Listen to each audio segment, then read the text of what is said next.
Hello students, chapter 4 sorting materials into groups. देखिए, इसमें हमने अब तक बात की थी कि अलग अलग मटेरियल्स को या फिर ऑब्जेक्ट्स को हमने अलग अलग ग्रुप्स में डिवाइड किया था।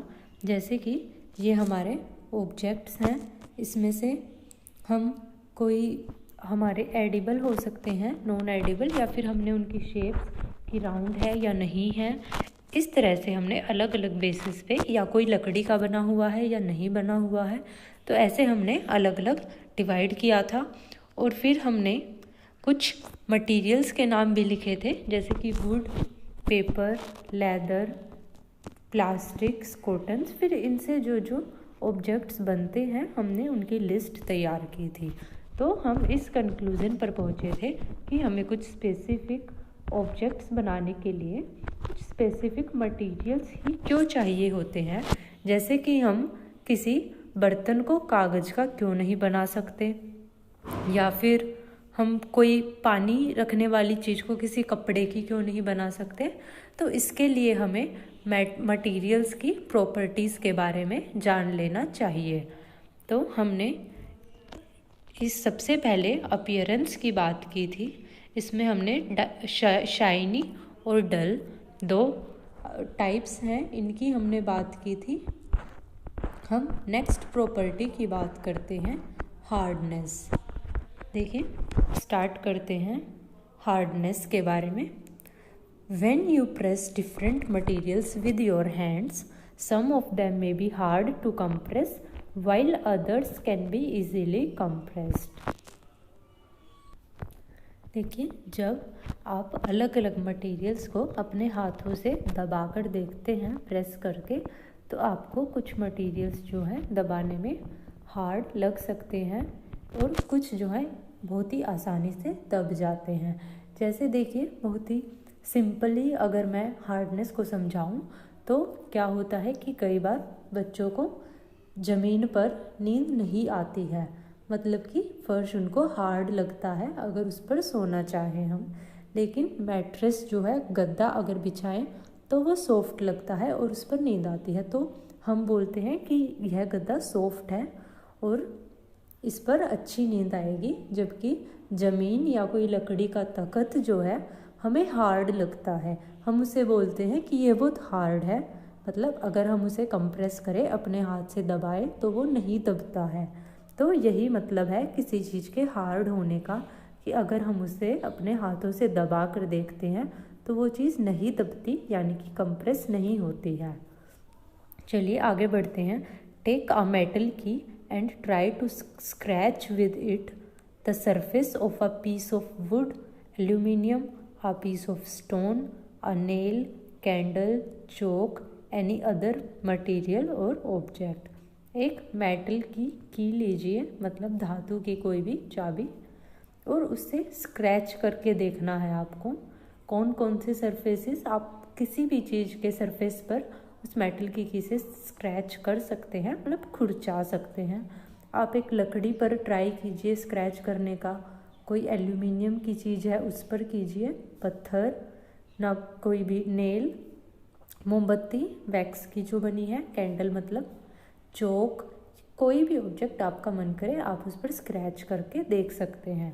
तो आप क्या देखेंगे, you can easily scratch some materials while some can not be scratched easily. तो कुछ तो उनमें से बहुत ही ईजीली आप स्क्रैच कर पाए, लेकिन कुछ जो है इजीली आप नहीं कर पाए scratch. Materials which can be compressed और scratched easily are called soft. ठीक है, तो मटेरियल्स जो कि इजीली कंप्रेस हो गए और उनको या फिर स्क्रैच किया गया इजीली, तो उनको सॉफ्ट बोलते हैं, जबकि some other materials which are difficult to compress are called hard. अगर हम इन्हीं ऑब्जेक्ट्स की बात करते हैं तो देखिए, कैंडल जो है इजीली स्क्रैच हो सकती है, स्टोन नहीं हो सकता है। ठीक है, एल्यूमिनियम या वुड के मुकाबले चौक जो है वो स्क्रैच हो सकता है। तो ऐसे इनमें से कुछ मटेरियल्स जो हैं सॉफ्ट हैं, जो स्क्रैच नहीं हो पाए वो हार्ड है। फॉर एग्ज़ाम्पल, कॉटन और sponge is soft while iron is hard. ठीक है, अगर आप कॉटन या फिर स्पॉन्ज मतलब कोई भी फोम है उसको आप दबाते हैं तो दब जाएगी, वो सॉफ्ट है। जबकि आयरन, लोहा या और कोई धातु ले लीजिए, वो हार्ड होता है, वो दब नहीं सकता हमारे दबाने से। In appearance materials can have different properties like lustre, hardness, be rough और smooth. Can you think of other properties that described the appearance of a material. देखिए यहाँ पे अपीयरेंस की बात करते हैं। मटीरियल्स की अलग अलग प्रॉपर्टीज़ होती हैं कि कुछ तो चमकदार होते हैं, कुछ हार्ड है दिखने में, या फिर रफ़ या फिर स्मूथ भी हो सकते हैं। तो हमें उनकी अपीयरेंस के बेसिस पर और प्रॉपर्टीज़ बतानी है। क्या आप बता सकते हैं? ठीक है, ये हार्डनेस के बारे में हमने समझा कि जो चीज़ें हम अपने हाथों से कंप्रेस कर सकते हैं उन्हें हम सॉफ्ट बोलते हैं, जो नहीं कर सकते या मुश्किल से कर पाते हैं वो फिर हार्ड होती चली जाती हैं। नेक्स्ट प्रॉपर्टी है सोल्यूबल और इनसोल्यूबल। देखिए हम एक एक्टिविटी करते हैं, activity 4। Collect samples of some solid substances such as sugar, salt, chalk powder, sand and sawdust. देखिए कुछ आपको सॉलिड सब्सटेंस इकट्ठे करने हैं, आप अपनी मर्जी से कुछ भी कर सकते हैं। यहाँ पर जो दिए गए हैं वो है चीनी, नमक, चॉक पाउडर, चॉक मतलब कि जिससे ब्लैक बोर्ड पर लिखते हैं, सैंड रेत, और सोडस्ट लकड़ी का बुरादा। ठीक है। टेक 5 ग्लासेस और बीकर्स। आप 5 ग्लास या फिर जो हमारी साइंस की लैब्स में बीकर होते हैं, ग्लास जैसे ही होते हैं, उनको आप ले सकते हैं। Fill each one of them about 2/3 with water. उनको 2/3 हिस्सा उनमें पानी से भर लीजिए। Add a small amount spoonful of sugar to the first glass. देखिए आपको क्या करना है, पहले ग्लास में आप 1 चम्मच के बराबर चीनी को डाल दीजिए, दूसरे में सॉल्ट डाल दीजिए। इसी तरह आप अपने सभी सब्सटेंसेस को similarly add small amounts of other substances into the other glasses. जितने भी आपने ये सब्सटेंस लिए थे, sand, chalk powder, sawdust, sugar, salt, इन सबको अलग अलग ग्लास में, देखिए अलग अलग सब्सटेंस को अलग अलग गिलास में डाल दीजिए थोड़ा थोड़ा। ठीक है। Stir the contents of each of them with a spoon. उन्हें घोलिए, चम्मच की हेल्प से आप उन्हें घोलिए।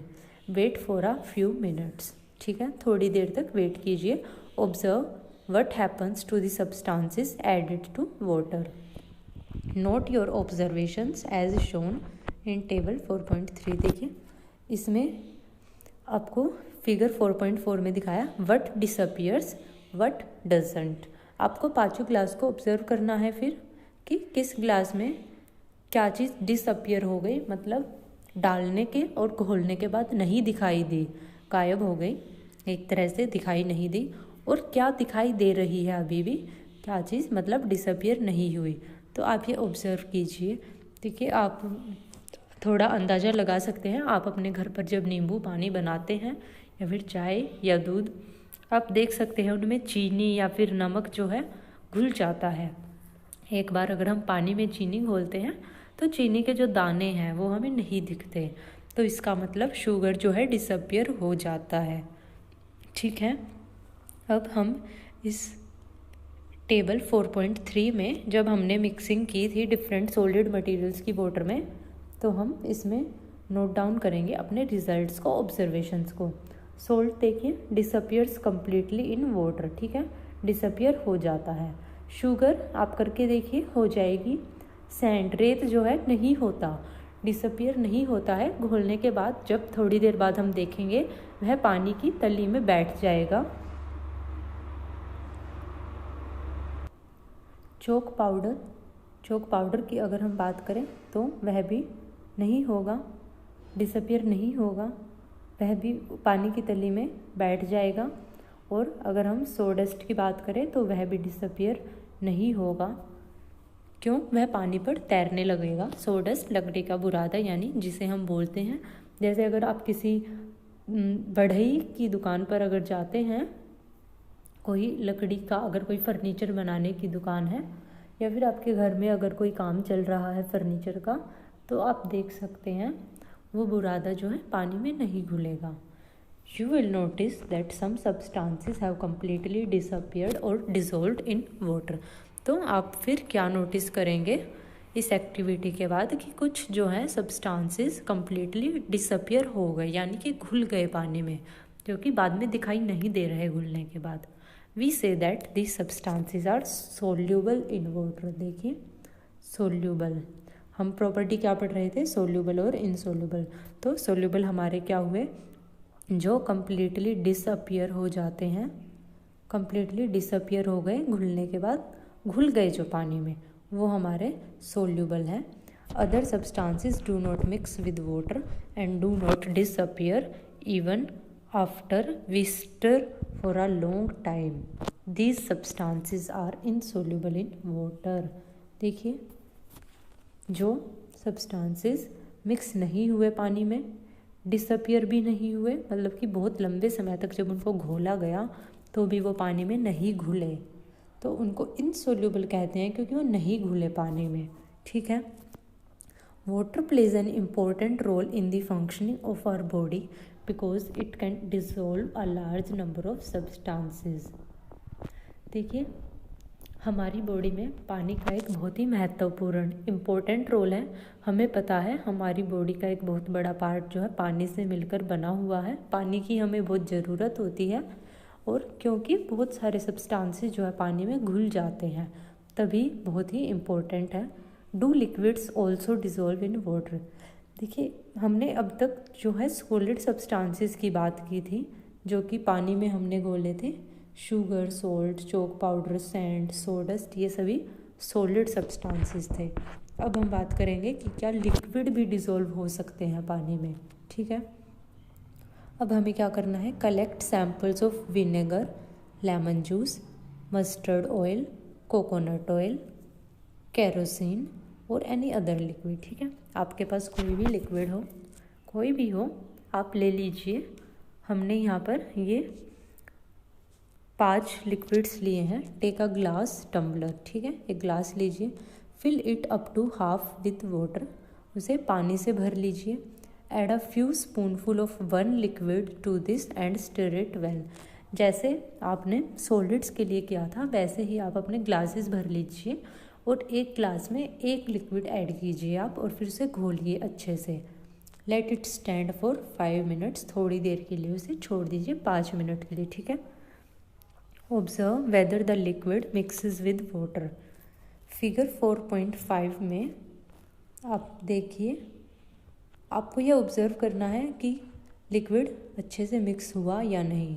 Repeat the same with other liquids as many different liquids are available to you and write your observation in table 4.4। देखिए आपने जो जो लिक्विड्स लिए हैं उन सबको आप अलग अलग ग्लास में घोल कर देखिए, और फिर यह ऑब्जर्वेशन अपने आप इस टेबल में नोट डाउन कीजिए। देखिए अगर हम इस फिगर की बात करें, some liquids mix well with water, इस ए में क्या है, ये पानी पूरा ही देखिए ब्लू कलर का हो गया। इसका मतलब इसमें जो भी सब्सटेंस मिलाया गया था वह पूरी तरह से घुल चुका है, जबकि सम अदर्स डू नॉट। हम इस इमेज में देखें तो नीचे ही पानी है, लेकिन कुछ सब्सटेंस जो ऊपर था वो ऊपर तैर रहा है, यह पूरी तरह से पानी में नहीं घुला। ठीक है, तो यह इनसोल्यूबल था। अब अगर हम विनेगर की बात करें तो यह मिक्स हो जाती है अच्छे से पानी में। लेमन जूस यह भी हो जाता है, मिक्सेस वेल। ठीक है, मस्टर्ड ऑयल जो है नहीं होगा। आप कोई भी ऑयल जब डालते हैं तो वह पानी में ऊपर तैरता है, तेल जो है पानी में मिक्स नहीं हो सकता। कोकोनट ऑयल यह भी नहीं मिक्स होगा, पानी में ऊपर तैरेगा। केरोसिन ऑयल भी नहीं मिक्स होगा। देखिए जैसे इस इमेज में ये ऊपर जो है, इसको आप ऑयल मान सकते हैं कि ऊपर पानी की सतह पर तैर रहा है, इसका मतलब यह पानी में मिक्स नहीं हुआ। We notice that some liquids get completely mixed with water. ठीक है, हमने नोटिस किया कि कुछ लिक्विड्स जो है कम्प्लीटली मिक्स हो गए पानी के साथ। Some others do not mix with water and form a separate layer when kept aside for some time, जबकि दूसरे जो है नहीं मिक्स हुए, उन्होंने एक सेपरेट लेयर बना ली जब उन्हें कुछ देर के लिए साइड में रखा गया। जैसे कि इस इमेज में यहाँ ऑयल ने एक सेपरेट लेयर बना ली है, ठीक है, पानी नीचे है जबकि ऑयल ऊपर ऊपर हमारा तैर रहा है। Some gases are soluble in water whereas others are not. देखिए हमने सॉलिड्स की बात की, लिक्विड्स की बात की, दोनों में ही कुछ सॉलिड्स सोल्यूबल होते हैं, कुछ लिक्विड्स होते हैं और कुछ नहीं होते। अब हम गैसेस की बात करते हैं। गैसेस में कुछ जो है सोल्यूबल होती हैं, कुछ नहीं होती। Water usually has small quantities of some gases dissolved in it. देखिए हमारे पानी में भी स्मॉल क्वांटिटीज़ में कुछ गैसेस होती हैं जो कि डिज़ोल्व होती हैं। For example oxygen has dissolved in water is very important for the survival of animals and plants that live in water. देखिए जो पानी में रहने वाले जीव जंतु या फिर पौधे हैं, समुद्र या फिर नदियों में कुछ एनिमल्स या प्लांट्स रहते हैं पानी के अंदर, तो उन्हें ऑक्सीजन कहाँ से मिलती है? जो ऑक्सीजन पानी में घुली हुई होती है, ऑक्सीजन डिजोल्व्ड इन वाटर, ठीक है। हमें देखिए हम रेस्पिरेशन करते हैं, हम सांस लेते हैं, ब्रीदिंग करते हैं, तो हमें ऑक्सीजन ज़रूरी होती है, चाहिए होती है। तो जो एनिमल्स या प्लांट्स पानी में होते हैं वो उस पानी में घुली हुई ऑक्सीजन का ही यूज़ करते हैं, ठीक है। तो इससे हमें पता चलता है कि पानी में कुछ गैसेस भी सोल्यूबल होती हैं। इसका एक एग्जांपल ऑक्सीजन गैस है, ठीक है। यह हमारे लिए बहुत ही इम्पोर्टेंट है। तो आज हमने दो प्रॉपर्टीज़ की बात की, एक हार्डनेस और दूसरा सोल्यूबल और इनसोल्यूबल, ठीक है। हम नेक्स्ट प्रॉपर्टी की नेक्स्ट पार्ट में बात करते हैं। Thank you.